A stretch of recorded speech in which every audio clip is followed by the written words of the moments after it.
McGlashan and the Seven Sisters. That track there was called Marvellous Year. 7:15 now. Issues of the day under T-Radar. All right then, let's talk issues. Radar's with us this morning. Happy birthday, Radar. Thank you. Is it ever? Is it? Symbol of mortality. What age did birthdays stop becoming a kind of a celebration? 3. They're always a celebration, aren't they? I know, birthdays are kind of cool. The whole day feels a little bit different, doesn't it? Yeah, I suppose so. It gives you a chance to sort of reassess yourself and lie in bed awake at night going, oh, God, what have I done with my life? Well, yeah. Where's it going? Where is it going? Is it accelerating? Accelerating? Your life? I think it is. It does seem to get faster. Just all blurs into sort of this voidless past, really. Voidless. You know, when you're young and days are so long, and these days there's just not enough time in the day. Yeah. And then sometimes, depending on what you're doing, the days are just too long. Terrible. Yeah. Anyway. Well, let's hope today's not too long. Gosh. No. No, God, Lord. Because today is a random act of kindness day. It is a random act of kindness day. Rather annoying, because I won't know if someone's committing a random act of kindness or simply helping me celebrate my birthday. Oh, yeah. But it is. It was an idea that came to fruition a few years ago. A couple of guys driving along in their car, and they suddenly thought, you know what New Zealand needs? We need to be kinder. We need to have this random act of kindness day. Josh de Jong, I believe his name was. We need to be nice to each other. We have to be nice, and he said, just all these kind of things to help sort of reinforce the fact that New Zealand is the kindest country on earth, because apparently there's a saying that is the case, and to be fair, I don't really believe that, given the kind of things that go on. I think Americans are very kind people. They're lovely people. They are, actually. Yeah. Really you go to nice. lots of countries, they're all very kind. Isn't it actually, yeah, you go to, in fact, aren't people kind the world over, Yes. and no matter what country, because you always hear people, they say, oh, what a lovely people, they were so nice to me. Well, what do you expect? Are they That's going right. People are people. tell you to rack Yeah. off? Palestinians, very kind people. Yeah. They're all over the place, all very kind. I'm sure Libyans are kind people. Look, I'm sure they are. And as a random act of kindness, there's a New Zealand band currently playing in Libya. No. Yes, they're a brass band, pipes and drums. And a guy called Robin Looms, he was a United Future candidate in Christchurch. He's taken his pipers and his drummers over to mark the 40th anniversary of the revolution that brought Muammar Gaddafi to power. So they're over there. And what I love the most is the Foreign Affairs Ministries advised New Zealanders who are going there to avoid political gatherings and demonstrations as there is a potential for them to turn violent. I suspect, they will be in the middle of all of that, because they've brought bands and things from all over the world to go there and help them celebrate 40 years. Yeah. So I don't know whether he's been in power for 40 years or whether, but he's great, Gaddafi. He's certainly, sort of ethically a little bit questionable. Yes. But I love the fact that he travels with a bodyguard of elite, beautiful women. Wow, does he? Yes, and his own tent. Well, why wouldn't you? Exactly, like they're these fearsome women, and they drive, apparently they drive out of the plane in their armoured sort of protective cars, and he's there, and it's a bodyguard of solely women. And he's got a tent that he stays in, like a big flash sort of, I guess like a one of those, I don't know whether it's a wooden one or whatnot, but he puts that up instead of staying in hotels. Brilliant. How about that? Why not? I'd probably do the same. Look, I tell you what, power. we could suggest it perhaps to some of these overs. Chris Carter, maybe. Yep. Make your tent, here's a pub tent, pitch that. Yep. Although, I suspect if we went around and said, hey, Chris Carter, pitch a tent, he might consider that to be inappropriate. Yes. Yes. Moving right along. Seeing it is Act of Kindness Day, why don't we be kind to the environment? That's right. Look, there's a bit of a brouhaha about shopping bags. It's one of those things that goes on. But it seems that shopping bag use, plastic shopping bags, fallen by 22% in the last 5 years.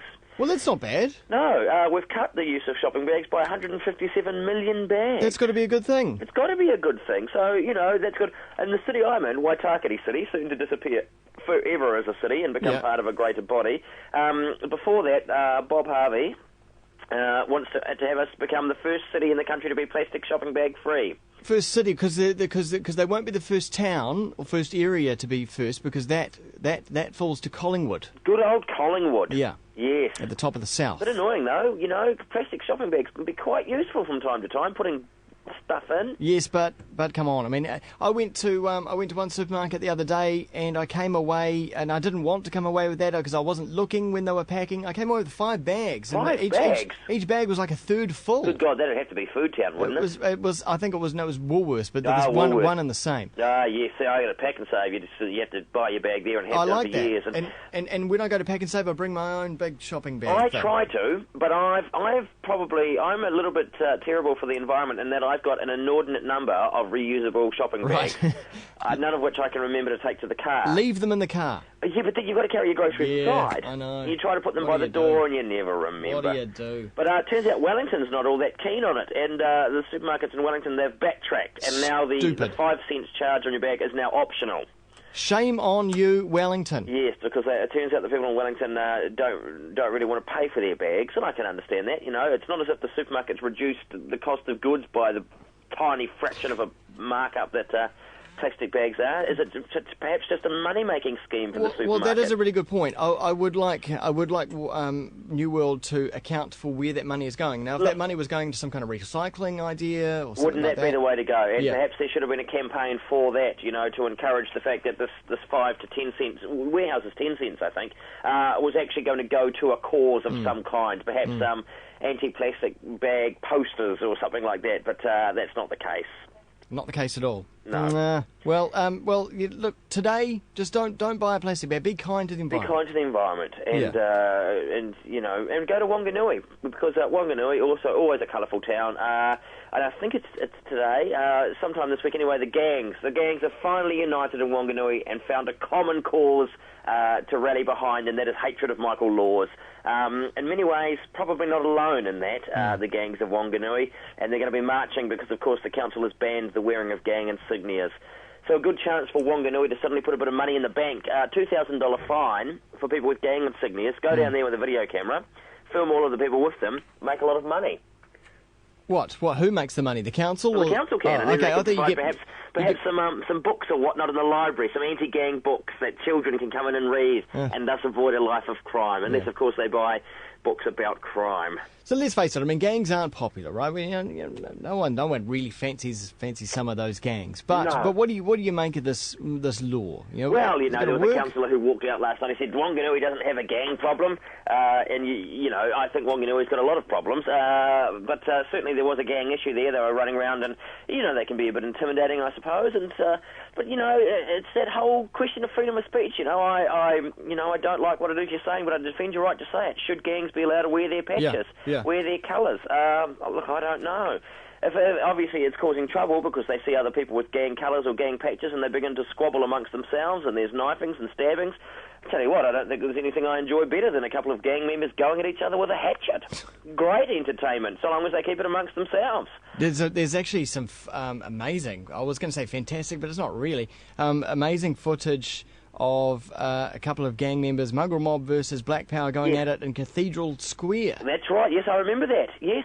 Yes, so, you know, there you go, a bit of entertainment. Perhaps if they arrange for the gang members to randomly turn up at lunchtimes, it could provide a bit of colour and spectacle for the town. Well, there you go. Could be a tourism attraction. Put them in a cage. Exactly. Be marvellous. Here's my random act of kindness for the day. Someone sent me a YouTube clip, and always popular, the YouTube clips. If you want a little bit of kind of, I guess, overly soppy but fantastically talented sort of work, the winner of Ukraine's Got Talent. Not a singer, not a dancer, not a child juggling with a dog. Sand animation. Sand animation? Sand animation. Ksenia Simonova. Google it up on the old interweb on YouTube. Nice pronunciation. Fantastic piece of art. Yeah. Big light box, and she uses sand, and she creates this. It's like a living work of art that changes and morphs into all of these other things, telling this wonderful story about the Ukraine's past. Beautiful. It's absolutely delightful. And take a look at her. Beautiful. She's the kooky, beautiful art girl who probably you may have known as a younger man and never had the courage to approach. There she is doing sand painting. Nice. Check it out. Yeah, I defy you to be moved by it. Goes sand painting. Someone's Got Talent on YouTube. Yes, Ukraine's Got Talent. Sand animation. You should be able to find it. It's pretty straightforward. Which she won. Ukraine's Got Talent. Rightly so. Not a dry eye in the house. Perfect. Thanks, T-Radar. We'll speak again next week. I'll be a week older. Happy birthday. All right. See you all. Here's Tama Waipara. This is called Golden Bullet. Kiwi, Radio Wammo Breakfast. Is it just a few